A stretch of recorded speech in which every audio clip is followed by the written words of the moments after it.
Hello students, कैसे हैं आप बच्चों। स्वागत है आप सभी का। बच्चों, जैसे हमने जो लास्ट टॉपिक की बात की थी वो थी एपोमिक्सिस के बारे में। ओके, और आज जो हम बात करेंगे, हमारे नेक्स्ट टॉपिक के बारे में बात करेंगे जिसका नाम है पार्थिनोकार्पी। और ये जो लास्ट वाले जो टर्म्स है, चाहे वो एपोमिक्सिस के बारे में हो, पार्थिनोकार्पी के बारे में हो, ये बहुत आपको शॉर्ट में पूछेंगे, इनकी डेफिनेशन आपको पूछेंगे। वो गॉट इट। तो इसके डेफिनेशन के ऊपर आप फोकस कीजिएगा। तो शुरू करते हैं हमारा topic. We call it parthenocarpy. क्या कहना इनका, देखिए ज़रा। सबसे पहले पार्थिनोकार्पी, हमने ये मॉर्फोलॉजी ऑफ फ्लावरिंग प्लांट में ये वर्ड पढ़ा होगा। हमने क्या पढ़ा था पार्थिनोकार्पी के बारे में? आपके सामने तो ये पूरा पैराग्राफ ही है। मैं आपको एक शॉर्ट में आपको बताना चाहूँगा। पार्थिनोकार्पी का मतलब ये है कि यहाँ पे जो फ्रूट्स बनेंगे वो फ्रूट्स बिना सीड के रहेंगे। यस, तो सीडलेस फ्रूट का बनना, we call it a parthenocarpy. Got it. देखते हैं क्या क्या कहा इन्होंने हमें। This term is coined by the Knoll in 1902.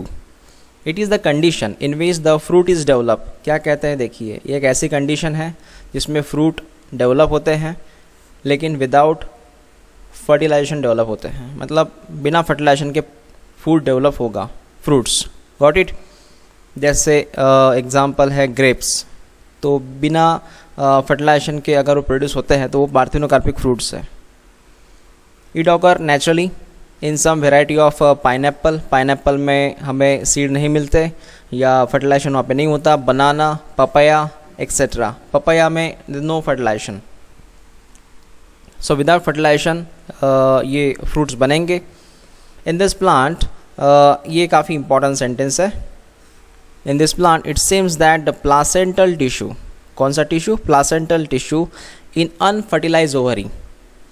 उन्होंने कहा ओवरी है, कैसी ओवरी है? अनफर्टिलाइज, मतलब अभी तक फर्टिलाइजेशन यहाँ पे नहीं हुआ। So we call it ovary, मतलब यहाँ पे हुआ अनफर्टिलाइज ओवरी।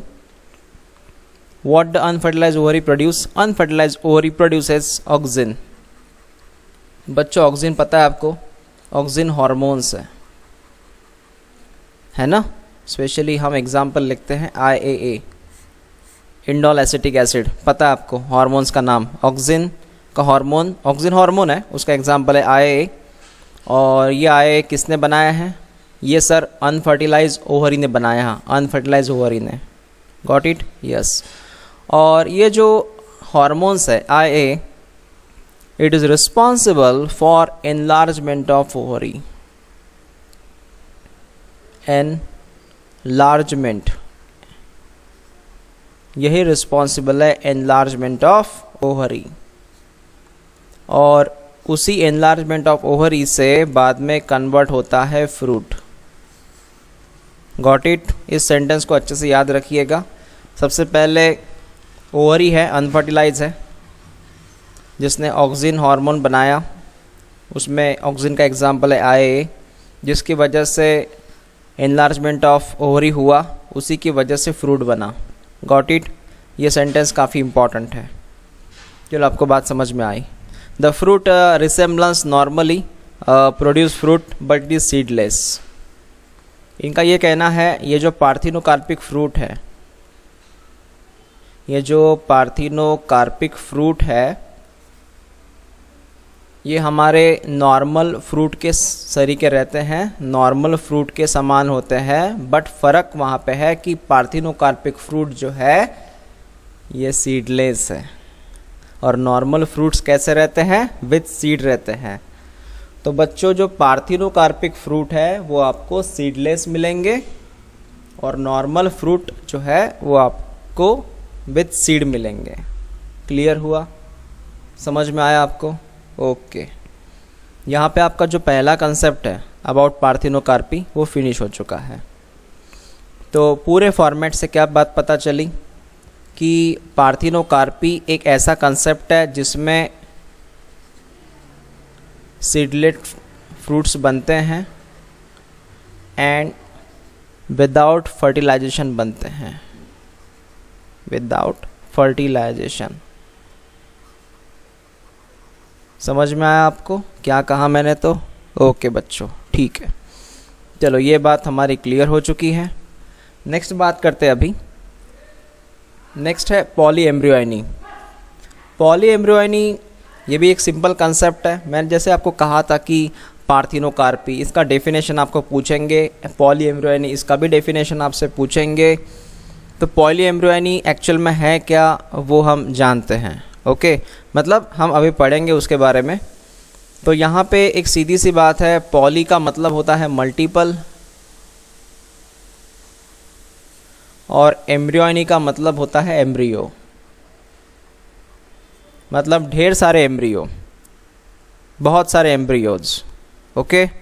तो पहले मैं आपको एक सिंपली बात ये समझाओ बच्चों कि ये सर जैसे आपने पढ़ाया था एक सीड है, सीड के अंदर आपने कहा था 1 एम्ब्रियो होता है ना, आपने कहा था 1 एम्ब्रियो होता है सीड के अंदर। लेकिन यहाँ पे क्या होगा, ये जो सीड है, इस सीड के अंदर आपको मल्टीपल एम्ब्रियोज मिलेंगे। Yes, you will get multiple embryos, more than one embryo. अगर बच्चों आपको एक से ज़्यादा एम्ब्रियो मिल रहे हैं, है ना, मोर देन 1 एम्ब्रियो मिल रहे हैं, तो we call it a polyembryony. पता है इसमें क्या होता है? ऐसे सीड में आपको पता चलेगा कि मान लीजिए इसमें 1 2 3 एम्ब्रियो है। कितने एम्ब्रियो बने? 3 एम्ब्रियो है ना। तो यहाँ पे बच्चों 3 एम्ब्रियो से 3 प्लांटलेट्स निकलेंगे, मतलब एक प्लांट निकलेगा, दूसरा प्लांट निकलेगा, तीसरा प्लांट निकलेगा, 3 प्लांट्स निकलेंगे after seed termination. Yes, you will get 3 plants from a single seed because the seed has a 3 embryo. That's polyembryony. Otherwise, if the seed has 1 embryo, it will produce only 1 plant. Yes, it will produce 1 plant. But polyembryonic case, you will find multiple plants from a single seed. Just take an example of इसका example है citrus, that is orange, and mango. Got it? Yes. तो ये बात हमें पता चली यहाँ पे। अब इनका कहना क्या है, बड़ा काफ़ी ज़्यादा कहना है इनका, इसका डेफिनेशन आप बस करके रखना। It is a development of more than 1 embryo, मतलब एक एम्ब्रियो से ज़्यादा एम्ब्रियो बनते हैं इनसाइड द सीड, सीड के अंदर। The condition is describe poly embryony, इसी को हम पॉली एम्ब्रियोनी कहते हैं, ओके। इसको फर्स्टली नोटिस किया था लिवेनहॉक ने इन 1719 में। लिवेनहॉक आपको पता है, इन्होंने माइक्रोस्कोप की पढ़ाई किया था, है ना, उन्होंने पता है आपको, एंटनी वैन लिवेनहॉक। यस, सो लिवेनहॉक इन 1719 में इन्होंने सर्च किया था, नोटिस किया था एम्ब्रियो कंडीशन को, पॉली एम्ब्रियो कंडीशन को। कहाँ पे किया था? सिट्रस में किया था, है ना। सिट्रस एक बड़ा ग्रुप है, एक बड़ा जीनस है जिसमें ऑरेंज आते हैं, है ना, जिसमें लेमन भी आते हैं। The seed of the citrus genus, it is the occurrence of more than 1 embryo in a seed. Seed के अंदर एक से ज़्यादा एम्ब्रियो का मिलना, which consequently result in the emergence of multiple seedling, और उसकी वजह से होता है मल्टीपल सीडलिंग। मल्टीपल सीडलिंग का मतलब क्या है? मल्टीपल सीडलिंग का मतलब ये है, अभी मैंने आपसे कहा था पहला एम्ब्रियो, दूसरा एम्ब्रियो, तीसरा एम्ब्रियो, और हर एम्ब्रियो से सीडलिंग बनना। सीडलिंग मतलब छोटा सा प्लांट। सीडलिंग का मतलब है बच्चों छोटा सा प्लांट जो बनता है ना, स्मॉल, यस, छोटा सा प्लांटलेट्स, उसे कहते हैं सीडलिंग। तो यहाँ पे मल्टीपल सीडलिंग होगा एक ही सीड से, we call it multiple seedling. बात समझ में आ गई? अगर मान लीजिए एक सीड है, उसमें एक ही एम्ब्रियो है, सीड हैज़ ओनली 1 एम्ब्रियो, तो कितना सीडलिंग बनेगा? 1 सीडलिंग बनेगा, मतलब एक ही प्लांट बनेगा। समझ में आया आपको? यस। चलो यहाँ तक बात समझ में आ गई। The additional embryos result from the differentiation and development of the various maternal and zygotic tissue associate with the ovule of the seed. ये क्वेश्चन अराइज होता है हमें कि सर एक सीड के अंदर, एक सीड के अंदर इतने सारे एम्ब्रियो कहाँ से आए, ये बताइए। इतने सारे एम्ब्रियो कहाँ से आए सीड के अंदर? इसके लिए हमें ओव्यूल्स के बारे में जो हमने पढ़ा है वही इंफॉर्मेशन अभी काम में आएगी, समझिएगा। ओव्यूल्स से बनते हैं नंबर ऑफ एम्ब्रियोज। कैसे? हाँ, आपको पता है ओव्यूल्स में बीचों बीच रहता है न्यूसेलस, बराबर, बीच में न्यूसेलस था। न्यूसेलस के आजू बाजू में अगर आपको बच्चों पता है तो यहाँ पे इंटीगुमेंट्स थे। यस, न्यूसेलस के आजू बाजू में कौन थे? न्यूसेलस के आजू बाजू में इंटीगुमेंट्स थे। याद है ना आपको? यस, इसके आजू बाजू में हमने ड्रॉ किए थे इंटीगुमेंट्स।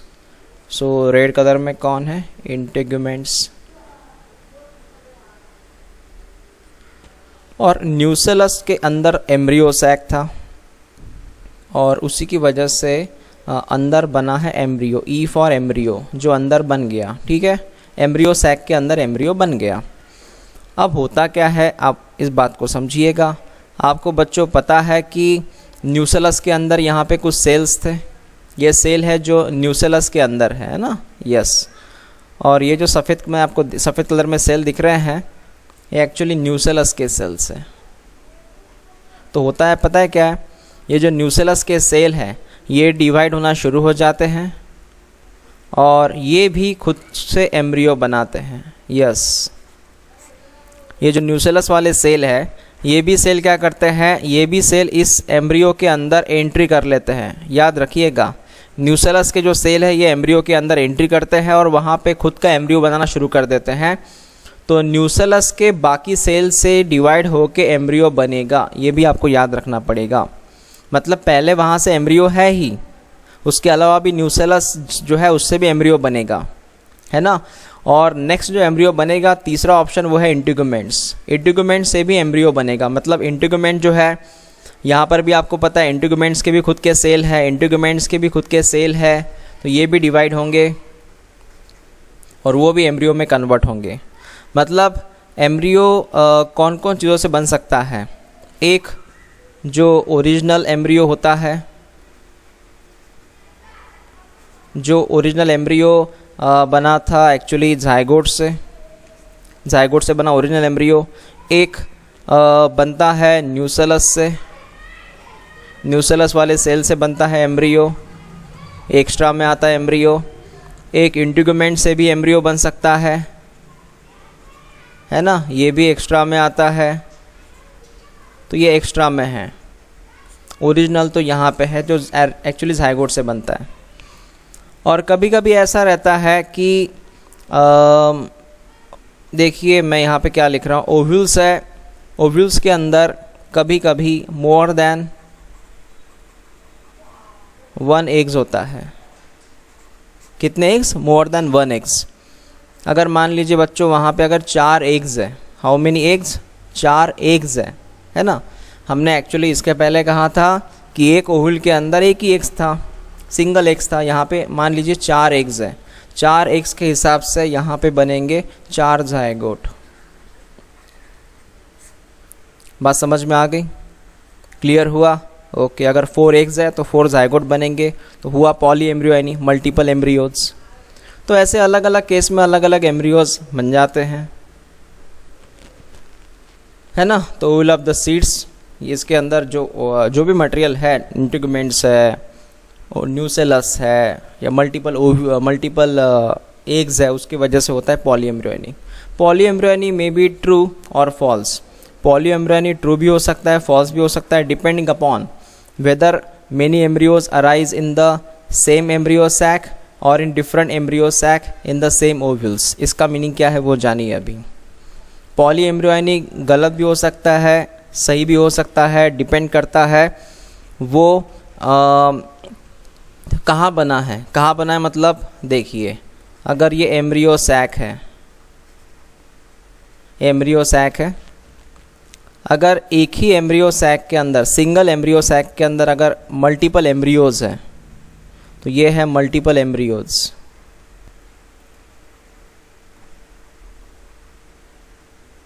ठीक है ना।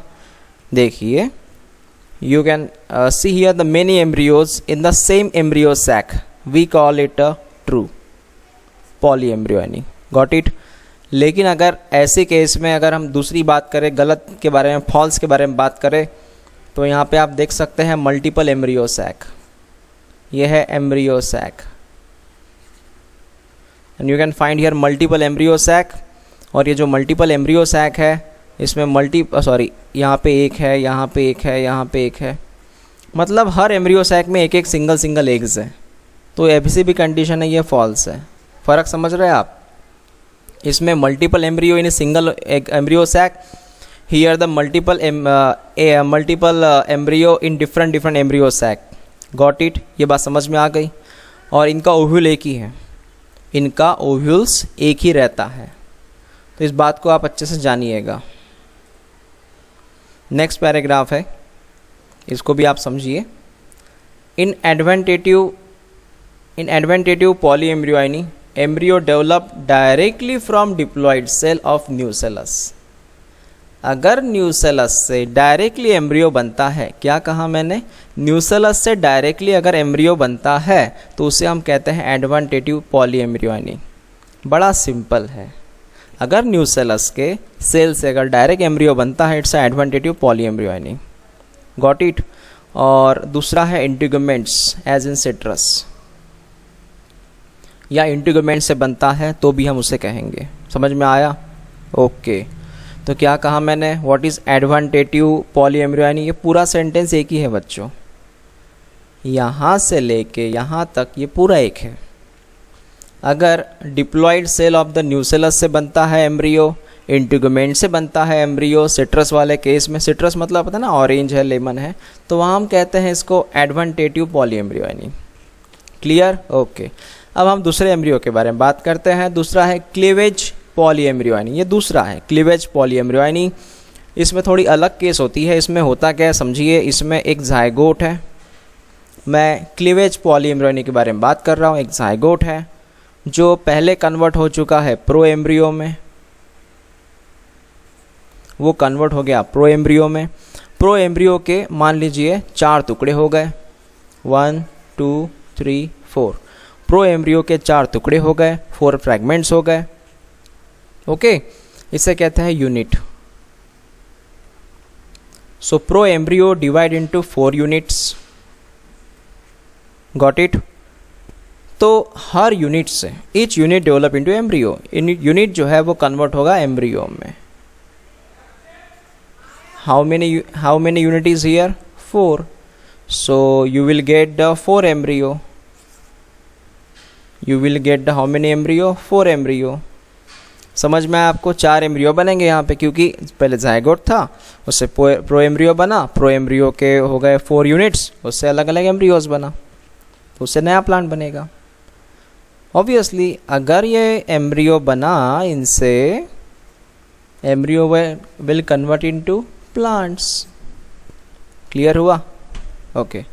सो here the polyembryony increase the chance of survival the new plants. Okay, इतना आप बस इतना याद रखिएगा, ठीक है? ओके। सबसे लास्ट, ये जो एडवेंटेटिव पॉलीएम्ब्रियोनी है उसमें स्पेशली न्यूसेलस वाला कंसेप्ट, कौन सा? इंटीगुमेंट्स नहीं, न्यूसेलस वाला कंसेप्ट, ये ग्रेट सिग्निफिकेंस होता है हॉर्टिकल्चर में। हॉर्टिकल्चर का मतलब होता है फूलों की खेती, यस, फ्लावर्स फार्मिंग, जहाँ फूलों की खेती होती है, जहाँ पे फलों की खेती होती है, फूलों की खेती, फलों की खेती, जैसे हॉर्टिकल्चर की ब्रांच है, बीएससी हॉर्टिकल्चर सुना होगा आपने, है ना? स्पेशली मैं न्यूसेलस की बात कर रहा हूँ यहाँ पे। तो इस पैराग्राफ से आपको क्या समझ में आया कि एक्चुअल में एम्ब्रियो कहाँ से बन रहा है? मतलब वो एडवेंटेटिव पॉलीएम्ब्रियोनी से है, वो क्लीवेज की पॉलीएम्ब्रियोनी से है। एडवेंटेटिव मतलब सर न्यूसेलस से और इंटीगुमेंट से बनना, क्लीवेज पॉलीएम्ब्रियोनी मतलब सर जायगोट के प्रो एम्ब्रियो बनना, उसके टुकड़े होना और उससे बनना, एम्ब्रियोज बनना, उससे प्लांट बनना, ठीक है ना? ओके, इस तरह हमारा ये कंसेप्ट क्लियर हुआ।